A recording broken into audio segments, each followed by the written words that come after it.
Hi guys, எல்லாருக்கும் பிடிச்சமான ஒரு சாம்பார் ரெசிபி இன்னைக்கு பார்ப்போம். ரொம்ப டேஸ்டியாக, ரொம்ப அருமையாகவும் இருக்கும். ரொம்ப சிம்பிளாக பண்ணிடலாம். சாம்பாருக்கு தேவையான விஷயங்கள் நீங்கள் பார்த்துருப்பீங்க. உங்களுக்கு எல்லாருக்கும் தெரியும் பெரும்பாலும். பரோட்டா, இட்லி, ஆ, தோசைக்கு நம்ம யூஸ் பண்ணலாம் அதை. சோத்துக்கு கூட யூஸ் பண்ணிக்கலாம்.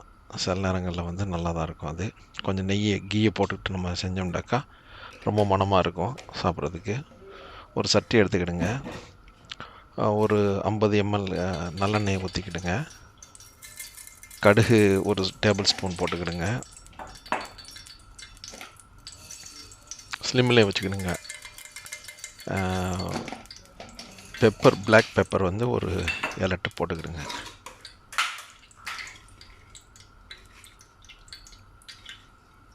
ரொம்ப சிம்பிள், ரொம்ப ஈஸியாக இருக்கும்.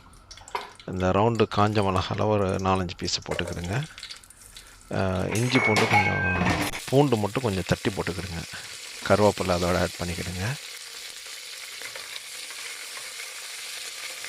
ரொம்ப டேஸ்டியாக மணமாக சூப்பராக இருக்கும். சக்தி சாம்பார் தூள் தான் பெரும்பாலும் நான் யூஸ் பண்ணுறது. இப்போ வீடுகள்லையும் செய்ய ஆரம்பிச்சிட்டாங்க. அது வந்துக்கிட்டு அதுவும் ரொம்ப டேஸ்டியாக இருக்குது. இப்போ ஊற வச்சு துவரம் பருப்பை நம்ம இப்போ இந்த குக்கரோட இந்த தாளிச்சிருக்கிறதோட ஆட் பண்ணிடுவோம். ஆட் பண்ணிவிட்டு குக்கரை நம்ம க்ளோஸ் பண்ணிடுவோம். ரொம்ப தண்ணி வைக்க வேணாம், ரொம்ப ஸ்பீடாக வைக்கக்கூடாது. அடுப்பை சிம்மில் வைங்க. லைட்டாக உப்பு போட்டுக்கிடுங்க. நான் பெரும்பாலும் சின்ன வெங்காயத்தை வந்து கடைசியில் தான் போடுவேன். ஏன்னா அது திங்கும் போது முழுசாக இருக்கிற மாதிரி இருந்தாக்க ரொம்ப டேஸ்டியாக இருக்குது. இது வந்து நம்ம இட்லி, தோசை, அது போல் எல்லாத்துக்கும் இதுங்கலாம்.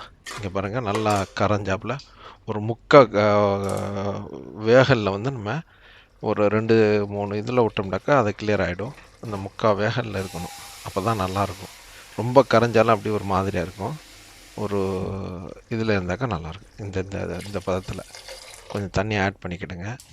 ரொம்ப சிம்பிள், ரொம்ப ஈஸி. எல்லாருமே பொதுவாகவே ஹாஸ்டலில் எங்கே இருந்தாலும் எங்கேயாச்சும் நம்ம இருந்தாலே ஃபஸ்ட்டு இது சொல்கிறது வந்து சாம்பார் வைப்போம்டா அப்படின்னு தான் சொல்லுவாங்க ஃப்ரெண்ட்ஸ் எல்லாருமே. அதான் ஈஸி. ஏன்னா எல்லா காய்கறியும் எல்லாத்தையும் மொத்தமாக வெட்டி போட்டு ஒரே இதாக போட்டுருவாங்க. இப்போ நான் கத்திரிக்காய் அந்த வெட்டி வச்சுக்கிற வெஜிடபிளை போட்டிருக்கேன். கத்திரிக்காய் ஆக்சுவலாக நான் இதில் இப்போ போடுறது வந்து கத்திரிக்காய், முருங்கைக்காய், கேரட்டு. அப்படி இல்லைன்னு சொன்னால் நயம காய்கறி போட்டால் காய்கறி ஆன மாதிரி போயிடும். அதனால் லிமிட்டடாக போட்டுக்கிற வேண்டியது. போட்டுக்கிட்டு குக்கரை மறுபடியும் மூடி வச்சுட்டோம்னாக்கா கொஞ்சம் இன்னும் ஒரு சத்தம் விட்டோம்னாக்கா நல்லா வெந்திருக்கும்.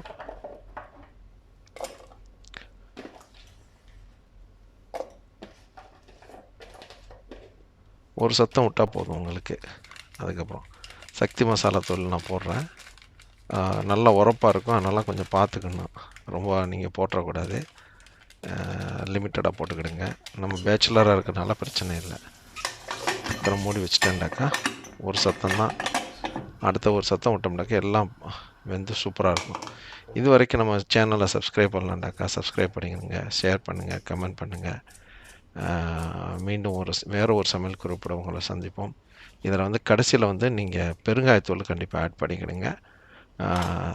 கருவேப்பிலை கொஞ்சம் கடைசியில் கொஞ்சம் போட்டிருந்தாக்கா முழுசாக அது வந்துக்கிட்டு கொஞ்சம் மணமாக இருக்கும் சாப்பிட்றதுக்கு. அது மாதிரி நீங்களும் ட்ரை பண்ணி பாருங்கள். உங்களுடைய கமெண்ட்ஸ் சொல்லுங்கள். மீண்டும் வேறு ஒரு சமையல் குறிப்புடன் சந்திப்போம். இணைந்த இரங்கல் லெஜெண்டரி டிஸ்கவரி.